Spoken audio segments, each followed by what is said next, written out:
Warning: some contents may be disturbing. Viewer discretion is advised.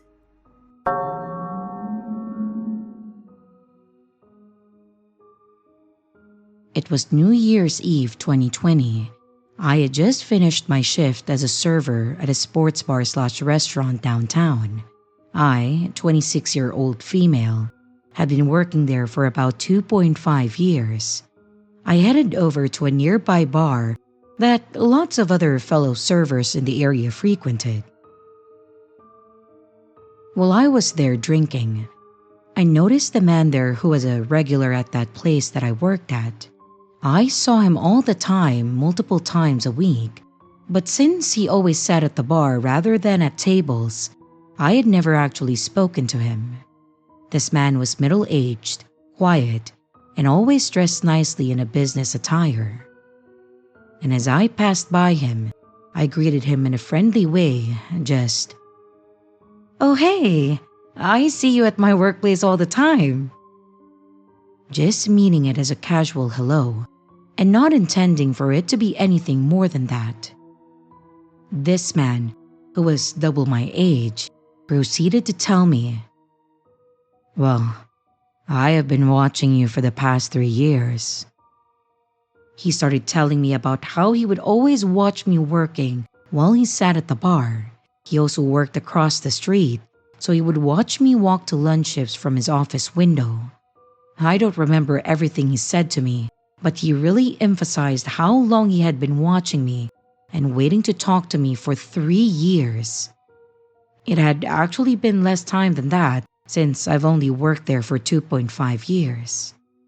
And then he said that he was planning to ask me to marry him for his 53rd birthday. What the hell? You've never spoken to me before, and yet you were planning to propose to me? I also remember him asking where I lived, to which I gave a vague answer. And at some point, I said that I was thinking about not working there for much longer, and his response was chilling. He said, "Well, don't go anywhere I can't find you." At my next shift, I told all of this to the manager on duty, who went to ask the bar manager about this regular. The bar manager's response? He's harmless. And frankly, that dismissal kind of pissed me off. I feel like regulars can say anything they want to staff, and management will let them get away with it. It being 2020, all the restaurants in my city shut down in March, so I didn't have to work there much longer anyway. I'll probably never run into that guy again. I know this story is less creepy than many of the other stories on this sub, and trust me, I've had tons of other creepy things said to me while working in the service industry. But it still was eye-opening to me to realize that somebody that I have never spoken to had been watching me and fantasizing about me for years. He just looked like a polite man minding his own business. And I am curious to hear if others have had similar experiences.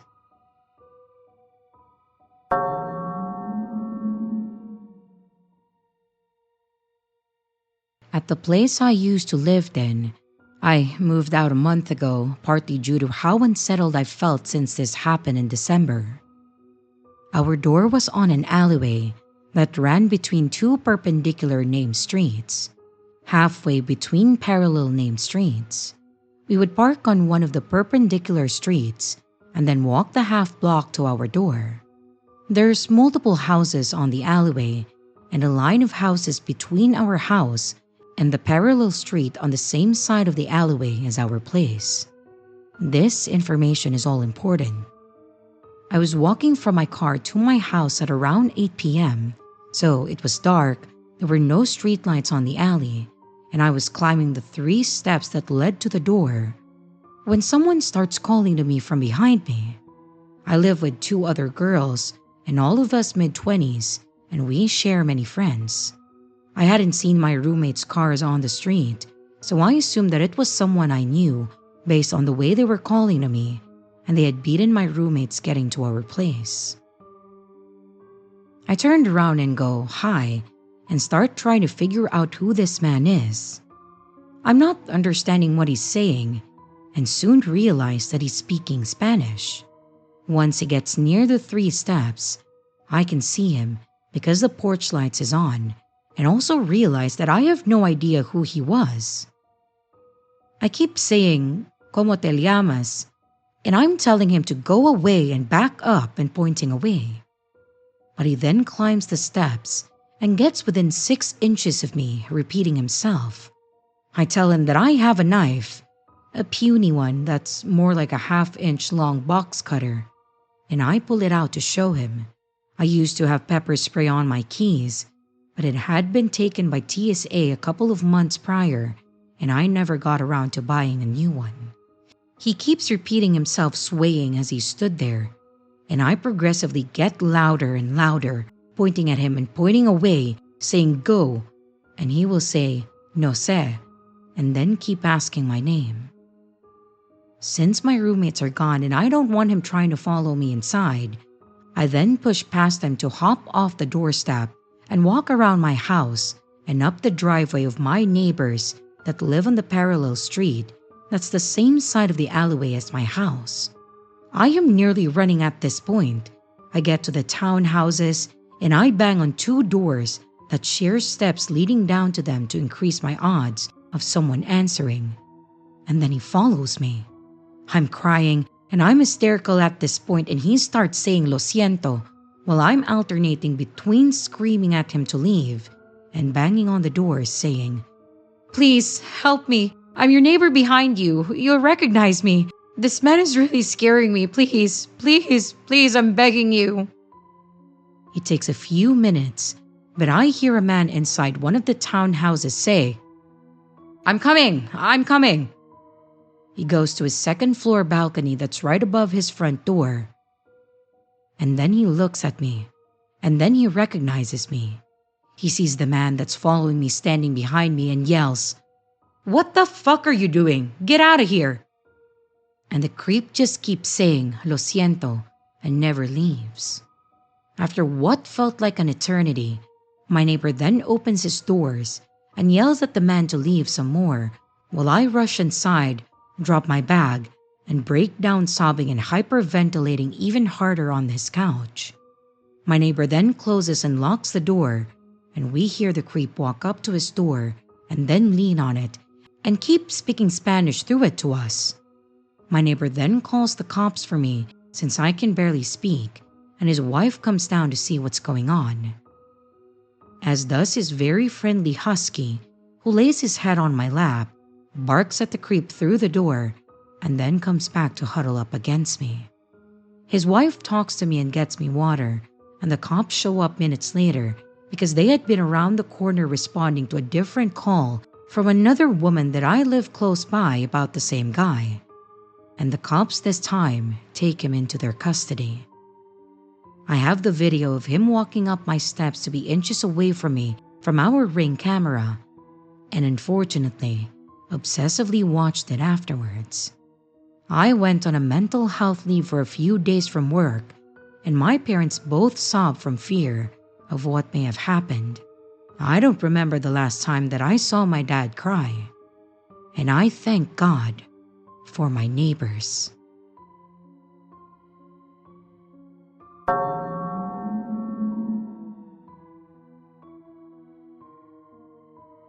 This story occurred in 2011 when I was a 12-year-old female.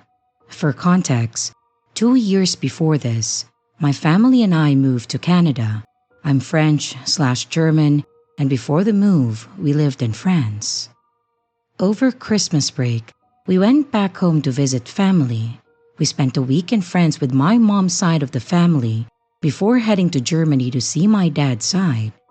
My mom had to fly back to Canada early for work, so I stayed in Germany with my dad and my brother for a few more days. On the day of our flight, we checked in our bags, and the airline worker told us that they could bump us up to business class. My mom traveled a lot for work and had accumulated a lot of miles. This is the only time that this has ever happened to me, and unfortunately, my one-time business class experience was ruined by a creep. We got on the plane, and since we got upgraded at the last minute, we were not seated together. The seats are all much more separated than in economy, but this is just to say that we were somewhat further apart from each other on the plane. I was sitting further back from my dad and brother, closer to the economy section. About an hour into the flight, the pilot announced over the intercom that several bathrooms on the plane were out of order. In a classic case of bathroom anxiety, I got up to use the toilet just in case. I went to the nearest working toilet, which was shared with economy. 2 people were ahead of me in line, so I stood near the wall on the economy side of the hallway. That's when I noticed the man staring at me from a few rows down. The most striking details I remember about him were his thick black glasses and long droopy facial features. He reminded me of a younger Woody Allen. I was a shy kid, and I was always particularly scared of adult men. I don't know why, so I just quickly looked away.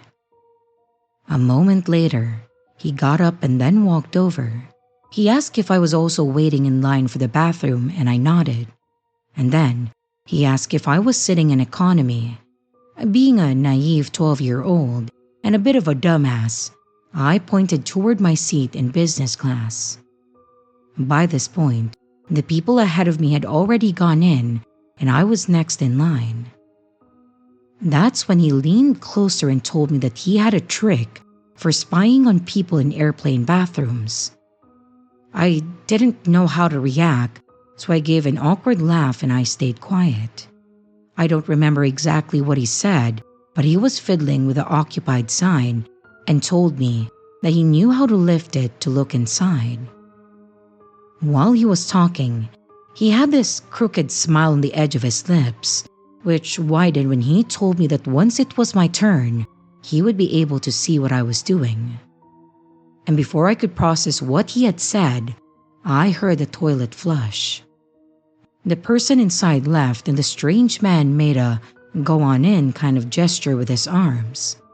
I locked the door and I just stood there, wondering if he was actually able to see me.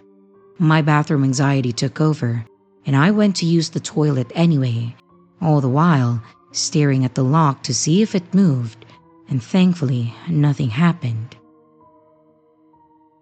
When I stepped outside, he was standing there, way too close to the door, and then winked at me. I rushed back to my seat, put on my headphones, and continued watching my movie, trying to shake off this strange encounter. But I felt something was wrong in my gut and wasn't able to articulate it, let alone recognize it as feeling scared and violated, even though I'm pretty sure he had no actual way of peeping on me. After some time, I started to feel better. I was excited when dinner was served. I expected business class meals to be a 4-star gourmet cuisine. I was wrong. But after dinner, the cabin went into sleep mode, meaning that the lights were dimmed and most passengers either watched movies or slept. I was beginning to doze off when I felt a tap on my shoulder. I looked up to find the toilet creep smiling at me. He told me that he was a photographer and that he thought that I had a beautiful frame. He said that he would love to take some pictures of me, and I just sat there in fear and confusion. Thankfully, at that moment, my dad decided to go check on me, and he found a stranger talking to his 12-year-old daughter. The guy saw me look at my dad, and before my dad could say anything, started trying to bullshit him. He told my dad that he was a talent scout for a modeling agency and pulled out a business card to prove that he was legit. My dad didn't buy any of it and told the toilet creep to leave me alone or that he would call a flight attendant. After the guy left, I told my dad what happened. We then switched seats in case the man decided to come back out, and even after switching, I was still on edge. For the next hour, I just sat there. No music, no movie, no games.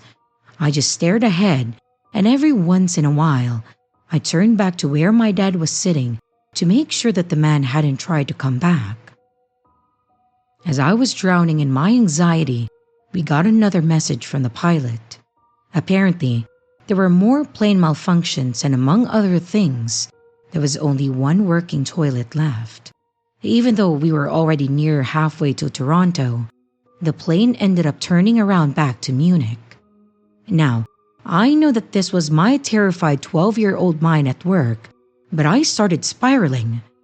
Was he somehow at fault for the toilet malfunctions? Could he try to sabotage the plane by messing with the toilets? What if he tried to kidnap me after we landed? Thankfully, none of that happened, and on our way back to Munich, my dad checked on me frequently, which helped me feel safer. And once we landed, we were all ushered towards the nearest exits, and that's the last time that I saw him, standing in line, staring at me. I was next to my dad at my original seat, and my brother had come to our aisle, completely unaware of what had happened. When my dad saw the man, he told my brother and I to sit back down, and we waited until we were among the last people to exit the plane. As we left the airport, my dad made sure that we took our time to avoid accidentally bumping into him. We were rebooked on a flight for the next day, but no business class this time. We tried to ask, but we failed, and we spent the night in an airport hotel. After we got everything sorted, my dad called my mom, and they both tried to talk to me about what had happened, but I had nothing to say. I was just confused and I didn't know how to feel. I now know that this situation was threatening and that my gut feeling was correct. But at that time, and for years afterwards, I wondered if I had misunderstood the situation and I was just dealing with a harmless idiot. I still wonder if this guy's toilet spying trick was real or if he was just messing with a 12-year-old who didn't know any better. And I don't want to imagine what could have happened if my dad hadn't been there. So, toilet creep, let's never meet again.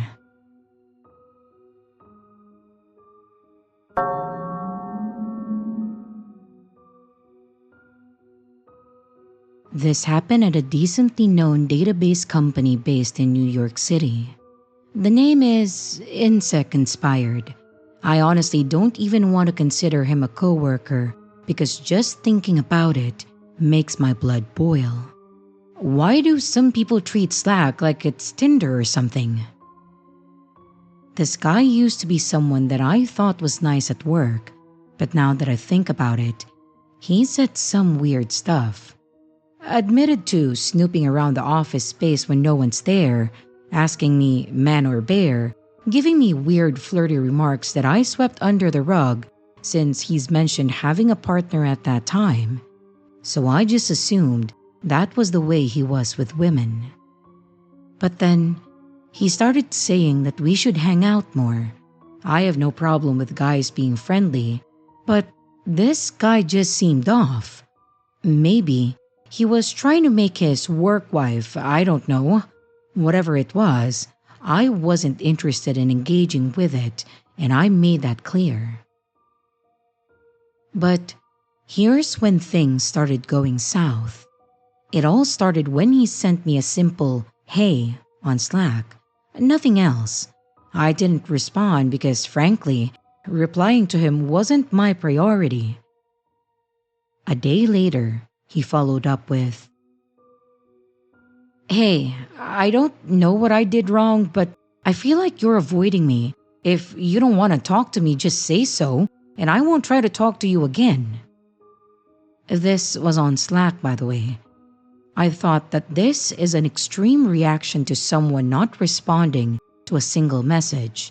But I kept it professional and I replied that I wasn't interested in personal conversations and I preferred to keep things strictly work-related. He agreed, so I assumed that that was the end of it. A week later, he followed me out to the train station and started harassing me, repeatedly trying to force a conversation, even though I had already made it clear that I was not interested at all. I had to cross 5 different streets just to get away from him, and he still wouldn't stop chasing me and bothering me. I reported him to HR, and they put him on a final warning. Well, HR did get some stuff under control, like notifying security, moving his desk, and etc. I've noticed that he's starting to use the same stairwell as me, and I actually ran into him a few days ago. He was so close to me in that enclosed space.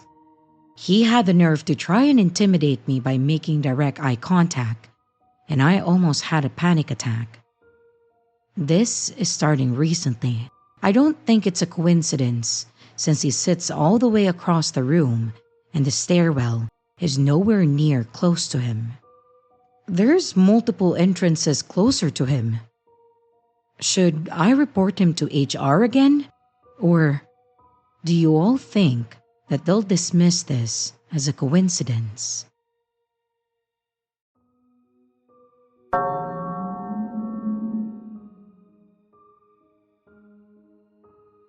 Hello everyone.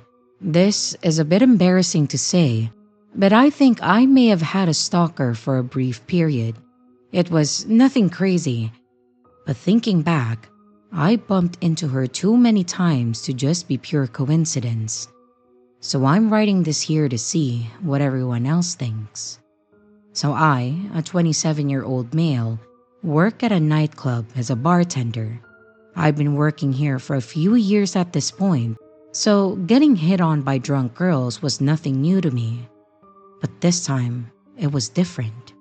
I was wiping down the table when a lone woman approached, which is a bit of a concern. I'm not complaining or anything, but when there is a woman on her own, I tend to be a bit more on guard.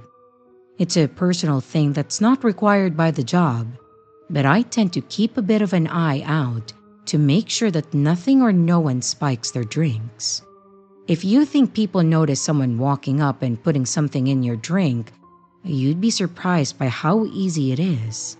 Take it from me, I've caught more than one guy slip something into a mojito while the person was looking right at them, and they would have gotten away if I didn't call them out. But back to what I was talking about. This woman, brunette, long hair, and a small silvery dress, basically threw herself sloppily onto the chair in front of me. "One more drink, please," she said, with just a hint of slurring and a wide smile. This was the point where I start considering if I should cut them off for the night. So I asked her a few questions to see if she had a ride planned. "Anyone picking you up later, or are you getting an Uber back?" I casually asked while making her drink. Nothing too serious sounding, but if she didn't have anything planned, I was going to cut her off after this next drink. No need to have a woman blackout drunk with no way to get home, right? She smiled wider and giggled a little bit. "Why? Do you want to do it?" I tried my best to smile and seem friendly and just said, "No, miss. I'm just making sure you have a ride home." "Aw, that's so sweet. You're such a sweetheart." She put her head in her hands as she stared at me and said, "You know, I'd let you." She said. "Huh?" I was kind of confused. "Let me what?" "You know, let you take me home, silly." I mean, you're cute and sweet and make nice drinks," she said with a wink. She was clearly drunk at this point. So I just answered, "Thank you for your compliment, ma'am, but no can do. I'm working. You'll have to find someone else to take you home. I can call a cab if you need me to." The woman then pouted and said, Boo! Okay, fine. But at least let me get your number. You can come over when you're not on the clock, she said. And I just firmly answered her, I'm sorry, I'm going to have to decline. I'm taken. I had been with my girlfriend for about 3 years and I was happily taken, so I made sure to explain to her as she continued to try her luck. And while it was flattering, I'm not one to cheat. I love my girlfriend and I would never do anything to hurt her. She kept whining and said, Come on, it really isn't that big of a deal. You work in a nightclub, things happen, she said, winking at me again. What's that supposed to mean? My answer is no. Ma'am, I'm going to have to ask you to leave. You've clearly had too much to drink. And with that, I signaled to one of the other workers to call a cab for her and let them sort it out. The woman pays for her tab and then reluctantly goes when her cab arrives. But as I collect the money she left on the counter, I notice a napkin beside it with the words, When you change your mind, and written on it along with a phone number, both sloppily written on the sheet. Naturally, I threw it away and I finished my shift. I came home that night with a great story for my girlfriend. We share everything with each other, so of course, I shared what happened with her. She took it pretty well, except for when I told her that she wasn't fazed by me being in a relationship and called her trashy, as well as a few other descriptions that I would rather not repeat. A few days later, the entire incident was out of my mind and I'm just grocery shopping. It's the weekend and ground beef was on sale, so I made sure to pick up some, as well as some fruits and potatoes.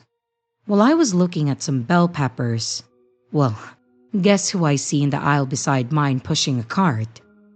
It was the drunk girl from a few nights ago. Our eyes locked for a second before I instantly break eye contact and I resumed what I was doing. I assumed she didn't recognize me because of how pissed drunk she was that night, but after peeking for a second, I can see that she was staring holes into the back of my head. I just moved on with my shopping, trying to ignore her, but it felt as though she was following me at the distance, just far enough away to not make things obvious. But she was staring at me the entire time, so it was still pretty obvious. Eventually, feeling awkward under the weight of her gaze, I just finished up my shopping and quickly checked out and went to my car. As I was putting the groceries in the trunk, however, Little Miss Drunk walked by the other side of the lane with her phone out. I saw the distinct light of the camera flash, but before I could do or say anything to her, she scurried into her car and then drove off. Great. Not sure why she was snapping a pic of me, but my girlfriend would be hearing all about this when I get home. 2 weeks passed before my next encounter with her. Me and my girlfriend went to go see a local band perform before I had to go to work that night. We weren't die-hard fans or anything, but we enjoyed their covers, and the food at the place they were performing was an added bonus. My girlfriend told me that she was going to the bathroom while I shoved more nachos into my mouth, just enjoying the music, when someone suddenly sits next to me. And guess who sits down beside me? Did you guess the crazy girl? Well, you'd be correct. At this point, I was just shocked to see her there. I stared at her wide-eyed, not sure what to say or do with the cheese-covered hands and mouth half agape. You didn't call, she said, with an amused look on her face. Are you following me? Was all I could get out before I heard the most terrifying thing that anyone could ever hear. The sound of their significant other, clearly pissed off. And who is this? She asked, staring daggers at both me and her new object of hatred. Amy, she said, holding out her hand. My girlfriend stared at it for just long enough to make it awkward, and then asked a different question. "Why are you sitting here?" Amy, the clearly insane woman with zero fear of death, responded with, "Just enjoying what this place has to offer," giving me a sultry look. I went pale and gave the biggest help me eyes to my girlfriend. She understood the assignment and then started her assault. "Well, that's my seat, and as a matter of fact, my man. Now, move."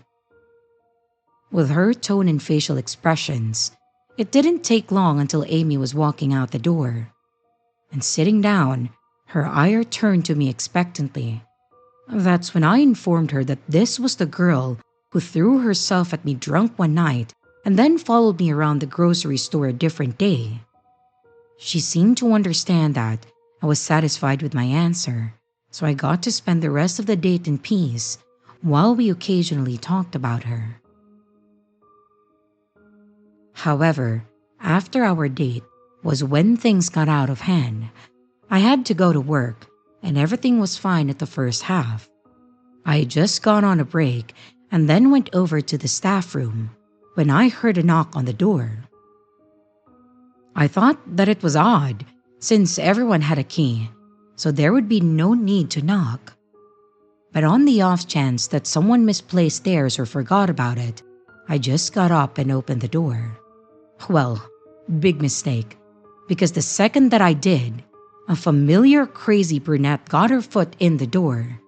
And upon seeing that it wasn't a staff member, I was confused, but seeing who it was genuinely scared me a little.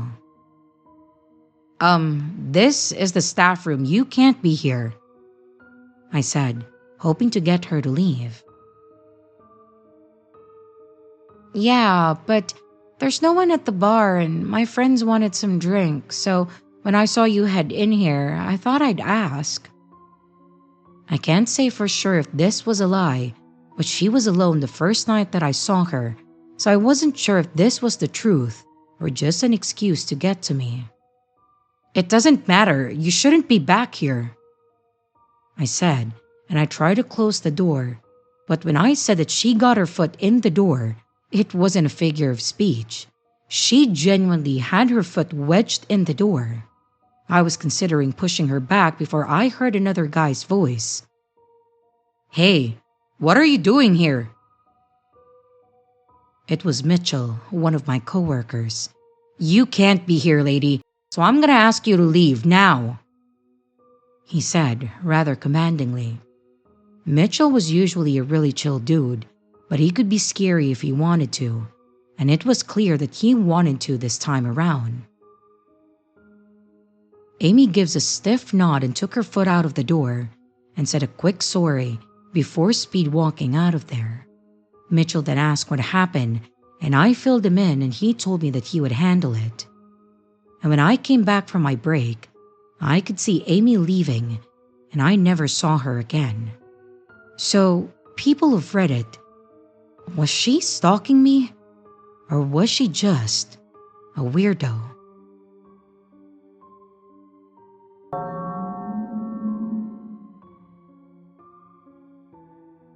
I, a 17-year-old female, and many other girls who went to my elementary school, look back and see how creepy one of our teachers was.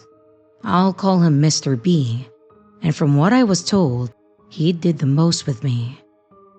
So, Mr. B was a teacher of mine when I was around 9 to 11 years old, and he was an average teacher, wasn't the best and wasn't the worst. And later on, when I turned 12 to 13, I joined the volleyball and basketball teams. He was the coach for both, and here is when things started to pick up. One day during practice, he wanted to practice the bumping technique where you body check someone with your back. He called me from the back of the crowd and made me practice this on him from 3 different angles so others could see. I then started helping around the school with my friend. He would invite us to help him out during recess I would move all of his work to sit next to us and would offer us donuts and treats when we were there. Then, the pet name started up. He would call us, "There are my beautiful girls." He would then tell me that I'm his lucky charm and needed to pet or play with my hair. When talking to us, his eyes would flicker either on my body or my face, but rarely in my eyes. He would come to visit us in class randomly just to chat, and one time, he sniffed my hair while playing with it and commented that it smelled like hairspray. For sports teams, he would let me join without letting me try out because he missed me on the team, and he says things like, "It's not the same without you. We need you." And to this day, I still see him because my friend's siblings are still in that school. I asked my friend if he comments on her or anything, and she said no, that he barely says anything to her. But when I visit, he again greets us, "My beautiful, beautiful, beautiful girls." He would chat and tell me how good I look, and he would touch my shoulder when saying goodbye. He also even expressed that seeing me makes his day and that he loves when we come back to visit. My friend goes every day for her siblings, so obviously that doesn't make sense. I have known this man for years. He acts like a creep, but I still know him by being on the team to helping him for so many years, and I just don't know how to feel. Is he just treating me differently due to all of those factors? Or is he a creep? I just feel very creeped out when I think about it.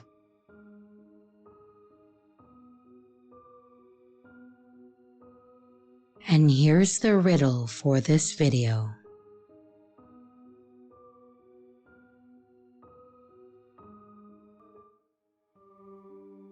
Hey everyone, this is your creepy sister. Thank you so much for watching the video. I do hope you enjoyed it. Also, don't forget to leave a like and a comment. It really helps the channel out. A big shout out to both my channel members and Patreon members. Thank you so much for taking your support to the next level. You guys are great. And again, to everyone, stay scared because your fear feeds me.